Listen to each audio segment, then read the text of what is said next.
우리는 하나님을 알아가는데 사람의 말을 듣고 하나님이 이런 분이시다, 그렇게 알면 정확히 아는 게 아닙니다. 우리는 성경을 통해서 하나님을 알 수가 있지요.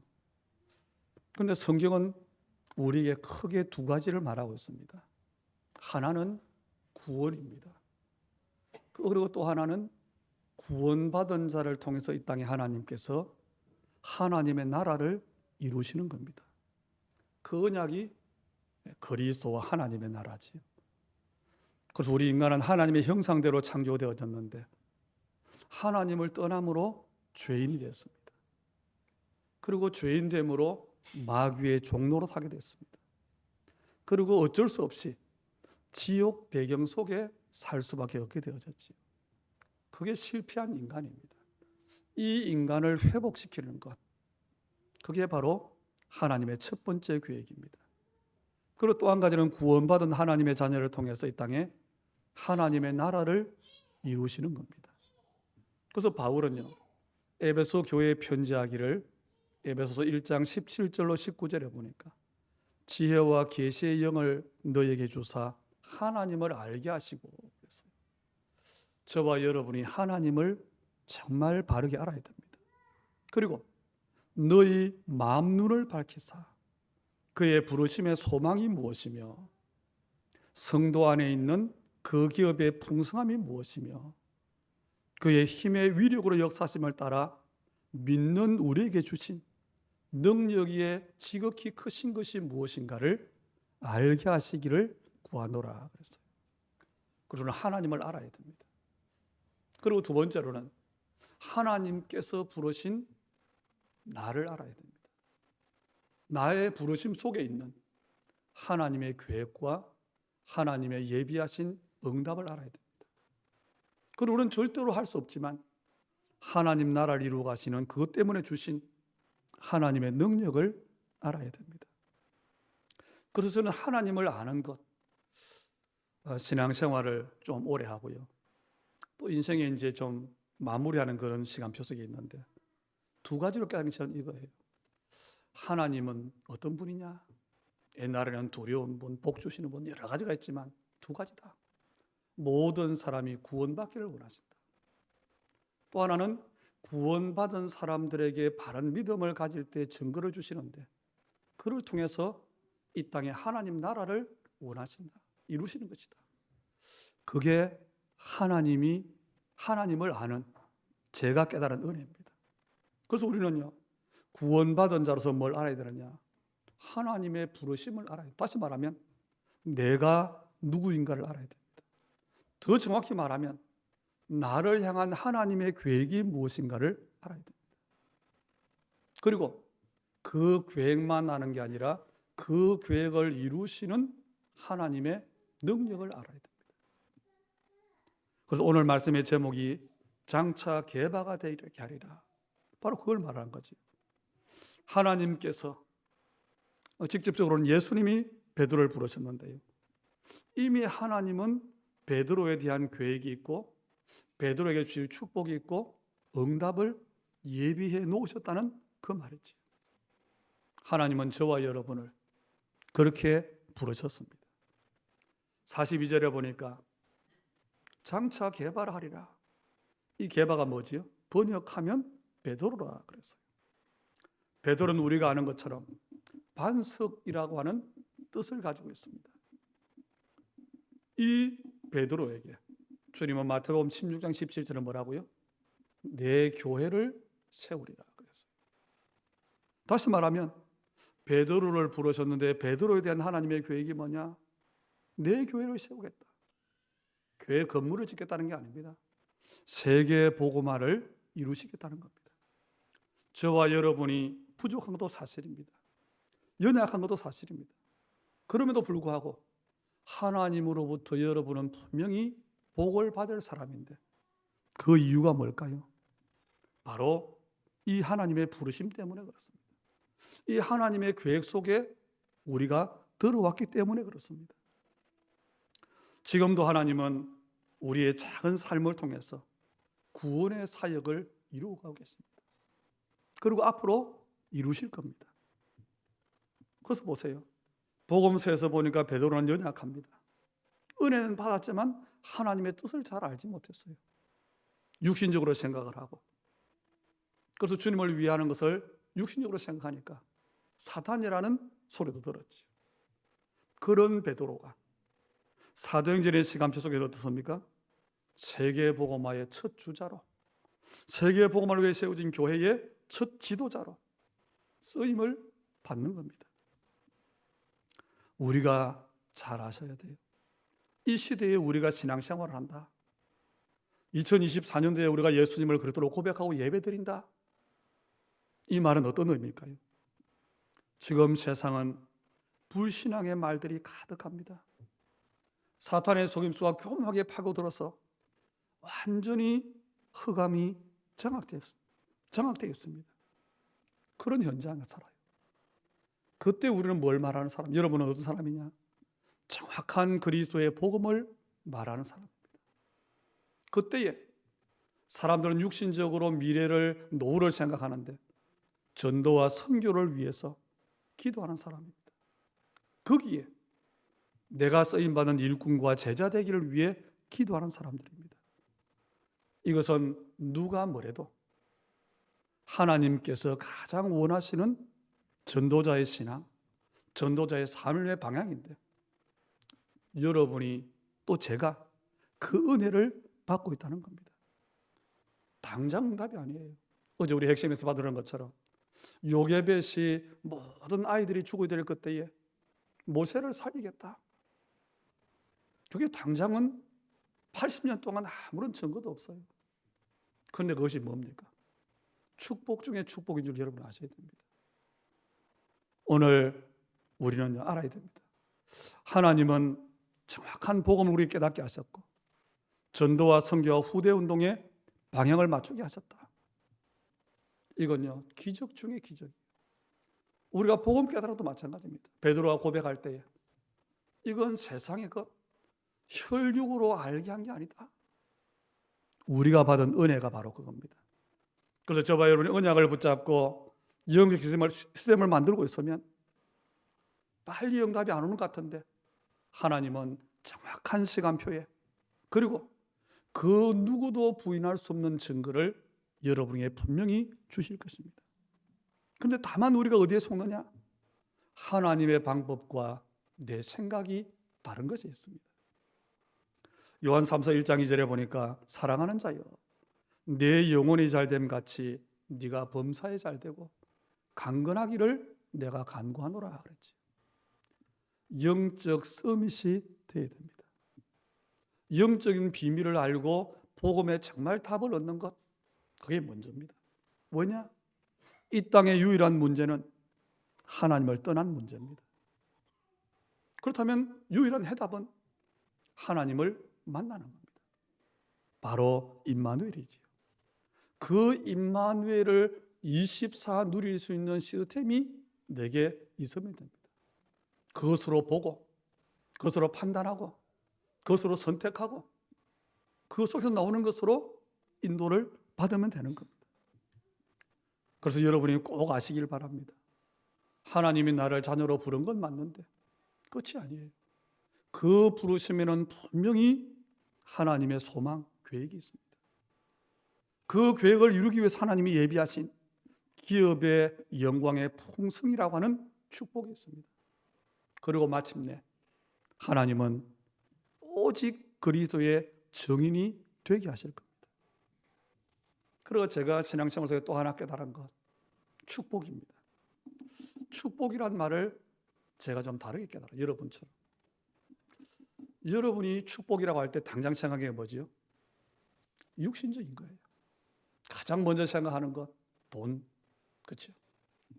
그리고 우리 후대, 내 삶의 여러 가지 환경들. 그래서 저는 조금 다르게 깨달았어요. 하나님의 은혜가 뭐냐? 참된 축복은 참된 힘이다. 저는 힘이 참된 축복이라고 생각합니다. 하나님께서 위에 주시는 오력이 참된 힘이지. 그 힘이 있을 때에 뭐가 옵니까? 국가에는 평화가 오는 겁니다. 우리 개인에게 평안이 오는 겁니다. 제가 옛날에 세상의 것으로 영향을 많이 받을 때는요. 그리고 제가 지금 우리 성도님과의 어떤 그런 친밀하지 못한 것 중에 하나가 뭐냐? 제가 교회를 처음 다닐 때에 너무 어떤 특별한 성도님과 친한 목사님 때문에 교회가 시험 드는 걸 봤어요. 그럼 나는 일정한 거리를 좀 둬야 되겠다. 그리고 책을 보니까 그래요. 큰 일을 할 사람, 정치인들이나 큰 지도자들은 사사로운 것이 얽매이면 안 된다. 좀 냉정해야 된다. 그게 제가 영향을 좀 받았어요. 그런데 아닙니다. 그건 일부예요. 지금 주신 하나님의 은혜가 뭐냐? 큰 사랑을 하는 것이다. 정을 끊는 게 아니라 정말 다정한 것이다. 전체를 사랑하는 것인데, 짧게는 우리의 사랑하는 가족들, 사랑하는 여러분 성도들, 정말 사랑하면 그 사람들을 지킬 수 있도록, 그 사람들의 배경이 될 수 있도록, 그 사람들을 위해서 울타리가 될 수 있도록 내가 힘을 가지는 것이다. 그게 진짜 힘이에요. 그것 때문에 이런 뭐 하느냐? 정말 여러분이 인간적인 게 아니라 큰 사랑을 한번 생각해 보세요. 목사가 정말로 성도를 위해 사랑한다? 기도할 수밖에 없는 겁니다. 여러분이 정말 자녀를 사랑한다? 기도할 수밖에 없는 거예요. 그 힘을 얻기 위해 어떤 면에서 노력하는 것이고, 그 이유를 가지고 답을 얻는 것이고, 그 응답을 내가 받는 겁니다. 그게 축복이에요. 그 과정에 우리는 속습니다. 왜요? 문제가 있으니까 당장 기도해서 응답 없네? 속아요. 제가 20몇 년 전에 다락방을 처음 할 때에 저 시흥 포동이라는 곳에 어떤 분 다락방을 했어요. IMF 좀 직전입니다. 이분이 부도가 났어요. 한 2억 얼마 사업하는 분이. 복음으로 답을 얻었는데 제가요 한 서너 번째 갈 때에 시험이 들었어요. 뭐라고 하느냐? 다락방 갈 때마다 목사님, 예수는 그리스도 모든 문제 해결자인데 내가 부도난 거 이거 언제 해결됩니까? 갈 때마다 질문하니까 나중에 못 가겠더라고요. 그래서 그만뒀어요. 뭐지요? 하나님의 방법과 우리의 생각의 차이입니다. 참된 축복이 뭔가를 모르는 겁니다. 로마서 5장 3절로 4절에 보니까 환난은 인내를, 인내는 연단을, 연단은 산 소망을 이루는 줄을 우리가 알미니라 그랬어요. 하나님의 부르심 속에 하나님의 최고의 축복이 있는데 그 과정이 있다는 겁니다. 그게 바로 오직이라고 하는 그 과정입니다. 그래서 뭐가 있느냐? 환난이 있어요. 어려움도 있습니다. 그걸 통해서 우리는 인내를 배우는 겁니다. 그 속에서 참된 소망을 찾는 겁니다.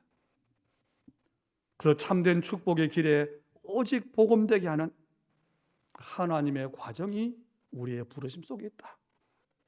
이걸 알아야 우리는 환경에 속지 않습니다. 오직 복음되는 것을 영적 서밋이라고 하죠. 그 다음에 오는 것이 기능 서밋이고 그 다음에 오는 것이 문화 서밋인 겁니다. 이걸 아셔야 돼요. 이게 참 응답입니다. 오늘 주시는 말씀을 통해서 하나님께서 저와 여러분을 부르신 부르심, 또 장차 오직 복음의 증인 되게 하는 그 응답, 교회의 증인, 후대의 증인, 237 5천 나라 살리는 선교의 증인들이 되기를, 그 응답을 볼 수 있기를 주의 이름으로 축복합니다. 그러기 위해서는요, 또 우리가 영적 시대를 만들기 위해서는 먼저 뭐가 필요하느냐? 복음을 아셔야 돼요. 참 복음이 뭐냐? 아셔야 됩니다. 이 말을 거꾸로 말하면 복음과 종교를 분별할 수 있어야 됩니다. 종교 생활하는 사람들, 종교 단체들은 점점 발전하고 다양해지고 복잡해집니다. 그리고 점점 할수록 자기들은 수준이 높아진다고 하는데 어려워집니다. 그런데 복음은 그렇잖아요. 복음을 알고 신앙생활 하면요, 점점 쉬워집니다. 점점 단순해집니다. 왜냐? 복음은 이미 모든 것을 끝낸 것이기 때문에. 그래서 복음은 알면 알수록 되어지는 겁니다. 그럼 종교가 뭡니까? 종교는 인간의 편에서 출발한 거지요. 출발이 다르지요. 복음은 하나님 편에서 출발한 겁니다. 종교는 인간이 만들어낸 거지요. 다시 말하면 인간의 의와 인간의 노력으로 영적 문제를 해결해 보겠다. 그 노력이 종교입니다. 그런데 그 노력이 결국은 뭐지? 우상숭배예요. 길이 아니기 때문에 틀린 길을 찾는 겁니다. 결국은 우상숭배가 뭡니까? 귀신을 섬기는 겁니다. 그 종교의 결과 우리가 잘 아는 것처럼 마태복음 12장 43절로 45절이잖아요. 7배나 더 심하게 되었더라. 아마도 여러분이 쉽게 확인할 수 있을 겁니다. 우리가 복음 알기 전에, 구원받기 전에 우리의 과거가 그랬어요. 또 지금 우리 주변에 복음을 받지 않고 복음을 듣지 않고 종교 생활하는 사람들을 보면 알 수 있습니다. 왜 그렇습니까? 종교로는 하나님을 만날 수 없어요. 종교로는 절대로 죄와 사단과 지옥 권세를 꺾을 수가 없습니다. 결국 한계에 부딪히는 겁니다. 참 복음은 뭘까요? 한마디로 영적 문제가 해결되는 것이 참 복음입니다. 예수님께서 이 땅에 오셨는데 메시아로 오셨어요. 그리고 십자가를 지시고 부활하셨습니다. 그 일이 바로 그리스도의 일입니다. 예수님께서 하신 유일한 그 일, 그리스도의 일, 이것이 참 복음입니다. 그래서 우리가 고백하는 거예요. 모든 문제 해결자 그리스도. 그 고백은 따라하는 고백일 수도 있고 쉽게 하는 고백일 수 있지만요, 그 고백이 아니에요. 하나님께서 사람의 몸을 입고 오셔서 그리스도의 일을 하셨다. 그 사건이 내 사건이 되는 것이 영접 사건입니다. 그래서 저는 감히 말씀드립니다. 예수를 그리스도로 고백할 수 있는 사람은 최고로 축복을 받은 사람이다. 왜 그렇습니까? 마태복음 16장 17절에 보니까 베드로의 고백을 또 주님이 말했잖아요. 바요나 시모나 내가 복이 있도다. 이는 혈육으로 깨달은 게 아니죠. 그렇습니다. 육신적으로는, 인간의 지식으로는, 힘으로는 절대로 깨달아질 수 없기 때문에 그렇습니다. 그래서 불쌍한 사람이에요. 교회를 다니면서 복음 모르는 사람이에요. 구원을 모르면서 종교생활을 하는 사람입니다. 전도의 축복을 모르면서 열심히 봉사하는 사람이 불쌍한 사람입니다. 그리고 복음은 가장 평안한 것입니다. 왜요? 내가 내 문제를 해결할 많은 노력이 필요한데 그리스도께서 십자가에서 모든 문제를 다 끝내셨기 때문에 그 사건을 내가 믿음으로 내 사건이 되어버렸어요. 이게 영접입니다. 한마디로 참 복음은 인간의 모든 문제를 해결한, 그리고 우리의 구원을 주시는 바울의 고백대로 바로 하나님의 능력이 참 복음입니다. 그렇다면 우리는요, 전도자로 살아가는데, 하나님 우리를 전도자로 부르셨는데 어떤 사람이 전도자냐? 참 복음의 비밀을 아는 사람이 전도자입니다. 참 복음을 안다. 그 복음을 내가 믿는다. 전도자예요. 전도지를 돌아다니면서 다니는 사람, 예수 믿으라고 말하면 떠들고 다니는 사람, 그렇지 않아도 정말 참 복음을 아는 사람이 전도자예요. 그 사람에게는 평안이 있습니다. 그래서 뭐가 전달되느냐? 굳이 말하지 않아도, 굳이 행동하지 않아도 참 전도자에게는요, 평안이 그 사람으로부터 전달되는 겁니다. 그런데 전도한다고 하는데요, 이런 사람이 있어요. 복음을 말하면서 협박하는 사람이 있어요. 겁을 주는 사람이 있어요. 다른 사람을 불안하게 하고, 교회에 나와서 훈련받으러 가면서 부담을 주고 피해를 주고 복음을 말하는데, 저는 가짜 전도자라고 생각합니다. 평안의 복음을 가지고 다른 사람을 힘들게 한다? 아니잖아요. 왜 그럴까요? 복음의 능력을 모르니까 내 생각대로 뭔가를 하겠다는 겁니다.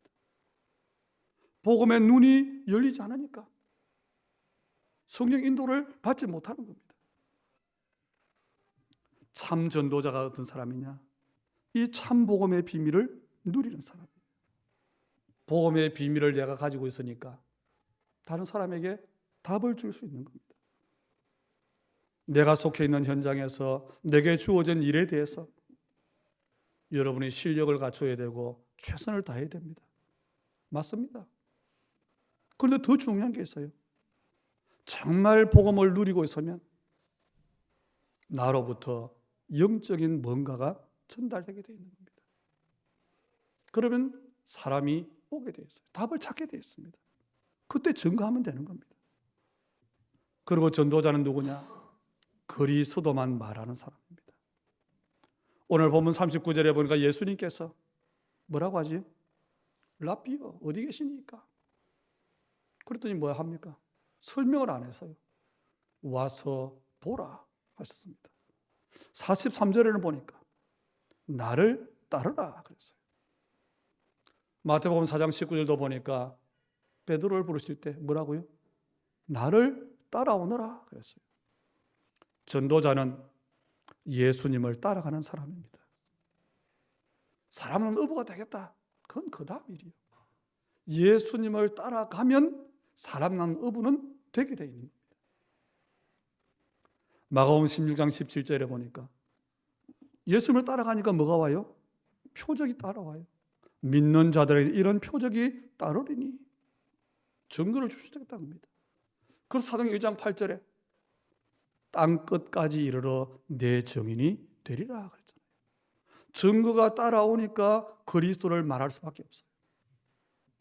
그게 사도행전 4장 19절 20절에 베드로와 요한이잖아요. 안전병의 사건 때문에 예수 이름으로 말하지 마라 경고합니다. 그런데 뭐라고 합니까? 우리가 사람의 말을 듣는 것이 옳은지 하나님의 말씀을 듣는 것이 옳은지 너희가 판단하라. 우리는 보고 들은 것을 말하지 않을 수 없다 그랬어요. 마가복음 3장 13절로 15절에 보니까 주의 부르심 안에는 주님의 계획 안에는 이미 준비가 되어 있는 겁니다. 되어지게 되어 있는 겁니다. 제자들을 부르실 때 어떻게 불렀지요? 실력 있는 자를 부른 게 아니에요. 자기가 원하는 자를 부르시니. 그런 목적이 나왔어요. 뭡니까? 이는 자기와 함께 있게 하시고 그 다음에 부수적인 것, 따라오는 것, 또 나가서 전도도 하며 귀신을 내쫓는 권능도 가지게 하심이로라. 참 전도자는 그리스도만 말하는 것이다. 설명이 아닙니다. 와서 봐라. 주님을 따라가면 36절에 보면 세례 요한의 전도가 나오지요. 보라 하나님의 어린 양이로다. 이것은요 예수님이 인간의 죄를 대속하기 위해서 구약시대에 짐승을 죽여서 제사함으로 했던 그 구약시대의 모든 제사, 죄 문제를 해결하는 방법, 그걸 한마디로 요약한 겁니다. 32절에 보니까 이런 요한의 말을 듣고 두 제자가 예수를 따르거늘. 이 사람이 이 두 제자가 누구일까요? 원래 세례 요한의 제자예요. 요한의 제자가 이 요한의 말을 듣고는 이제는 예수님을 따르는 겁니다. 세례 요한은 27절에서 그런 말 했지요.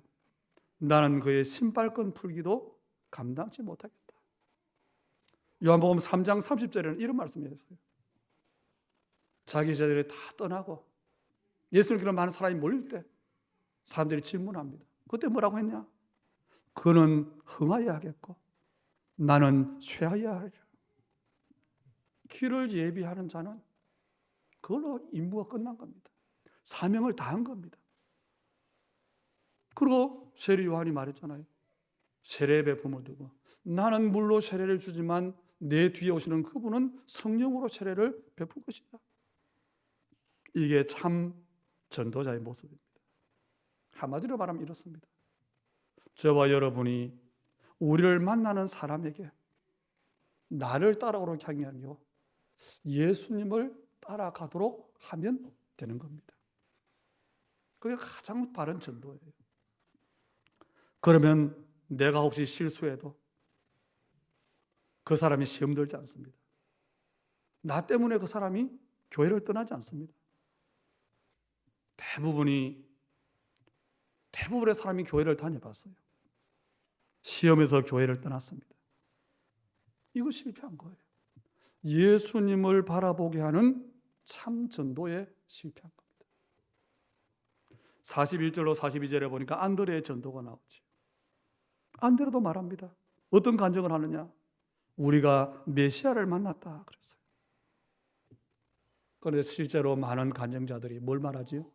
예수님을 증거하기보다는 예수님으로부터 나오는 그 표적들, 그 증거들, 그걸 간증하잖아요. 오늘 우리는 정말 알면 됩니다. 이걸 증거하면 돼요. 우리 교회 와라, 복 받아라가 아니에요.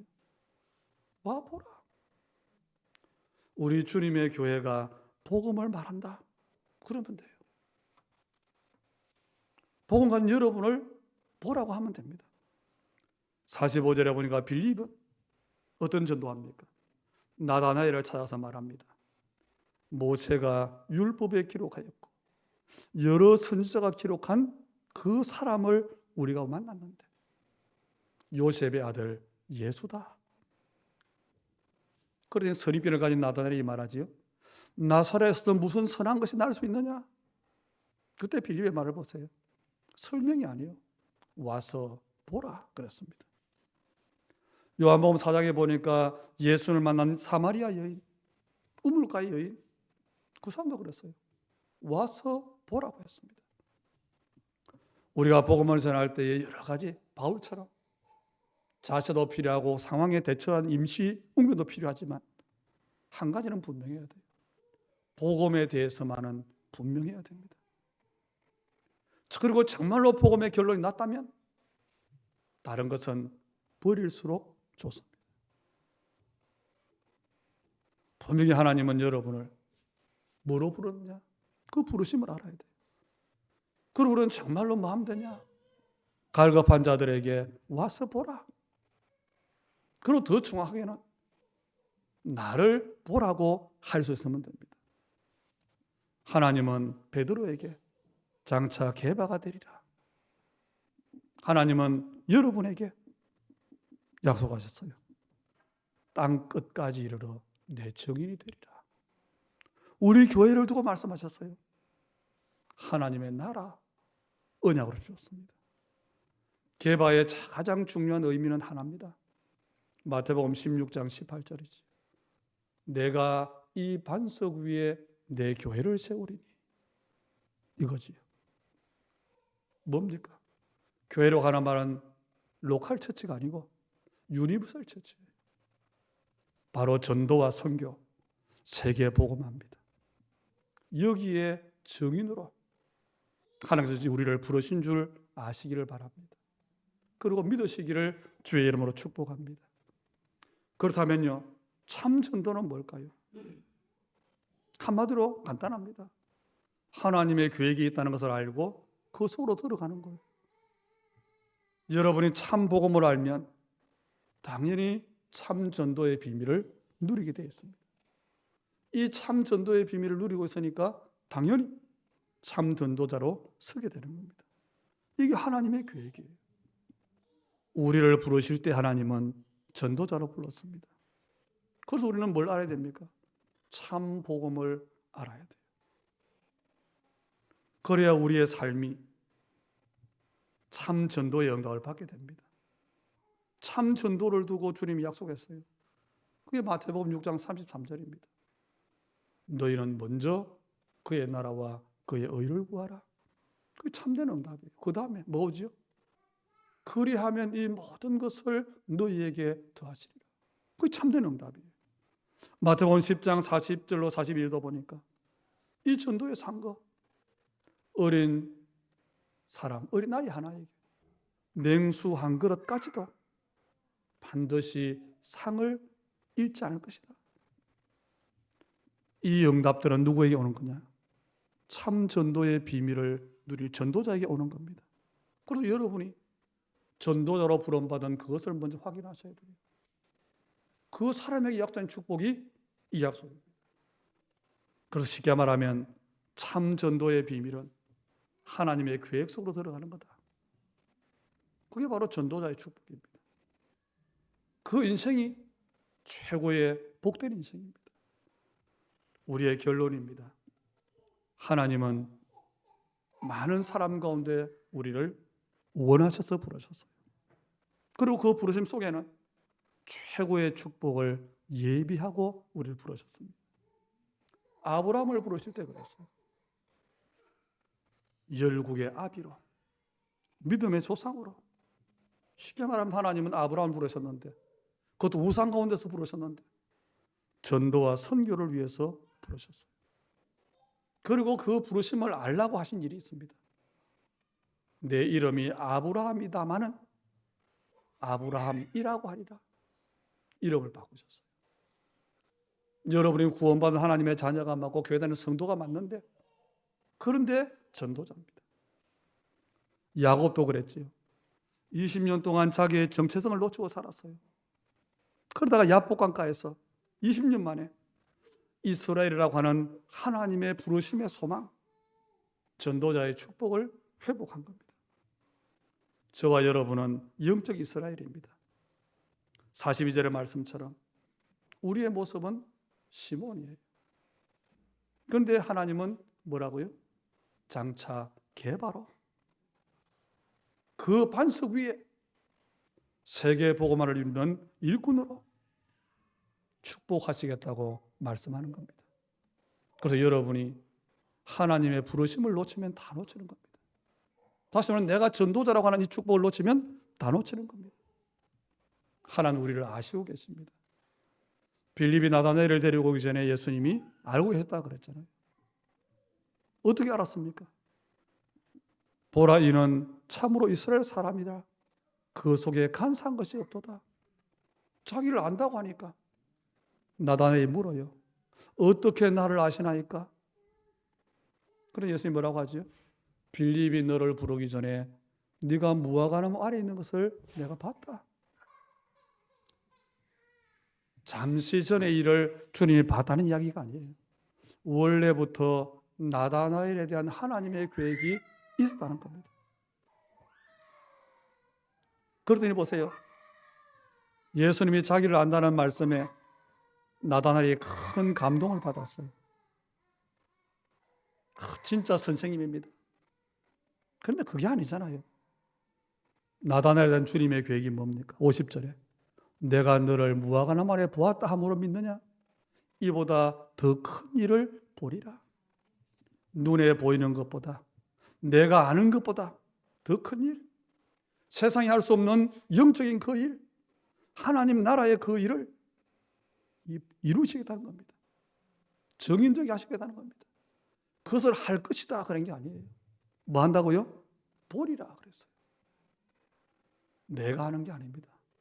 하나님께서 나를 통해 하시는 그 일을 내가 보는 겁니다. 그래서 정인이에요.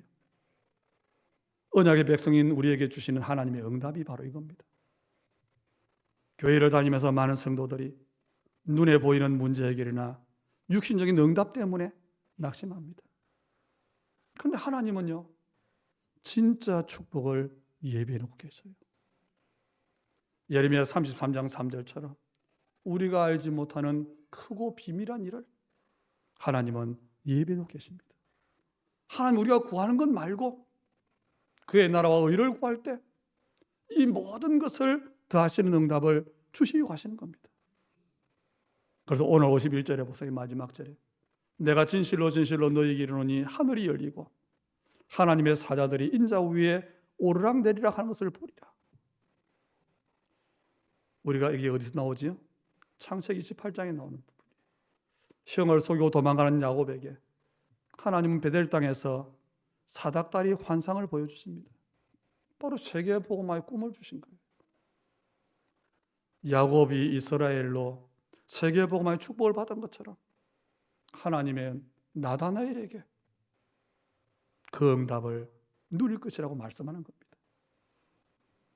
이 모든 말씀이, 이 모든 축복이 하나님의 계획 속에 있는데 그 계획 속에 여러분이 부름받았다. 정말 아시기를 축복합니다. 그럼 믿으시기를 축복합니다. 왜 알아야 되고 믿어야 됩니까? 속지 않기 위해서요. 영원한 언약 그리스도, 성취될 수밖에 없는 절대 언약 세계복음화, 여기에 내 인생의 결론과 해답을 내리면 돼요. 그게 시스템의 시작입니다. 이것 때문에 기도가 되어지는 겁니다. 그러면 하나님은 저와 여러분의 인생과 삶을, 그리고 우리 주님의 교회를 성취될 하나님 나라의 증인으로 세우실 겁니다. 오늘 말씀이 전도자의 삶에, 여러분의 모든 현장에 성취되는 응답이 되기를 주의 이름으로 축복합니다. 살아계신 아버지 하나님, 감사와 찬양을 드립니다. 하나님께서 하실 일을 이제는 알게 하여 주옵소서. 그 일을 두고 흔들리지 않도록 은혜를 주시되, 우리의 절대 불가능 속에 절대 가능되게 하는 하나님의 능력을 이제부터 체험하게 하여 주시옵소서. 오늘 우리 예물드림을 연락하시되, 특별히 하나님, 우리의 삶이 2, 3, 7과 5천 종족을 두고, 또한 우리의 후대를 두고, 참된 교회를 두고, 오직 복음이, 오직 하나님 나라가 성취될 그 하나님의 언약의 이유 앞에, 축복의 이유 앞에 설 때에 먼저는 우리의 삶이 흔들리지 않는 이 땅의 빛과 소금 같은 복음의 결론과 복음의 해답 가진 증인되게 도와주시고, 흑암 경제를 이기고 정말 하나님 나라의 참된 응답을 누릴 빛의 경제로 회복되는 우리 언약의 사람들의 예물이 되고 삶이 되고, 특별히 우리 하나님의 사람들의 기능과 업과 산업이 되도록 축복해 주시옵소서. 모든 영광을 주께서 홀로 받으시되, 우리의 남은 시간이 성령의 인도 속에 하나님의 그 언약 성취 앞에 증인되는 시간표 속에 있게 하여 주시옵소서. 예수님 이름으로 기도하옵나이다. 아멘.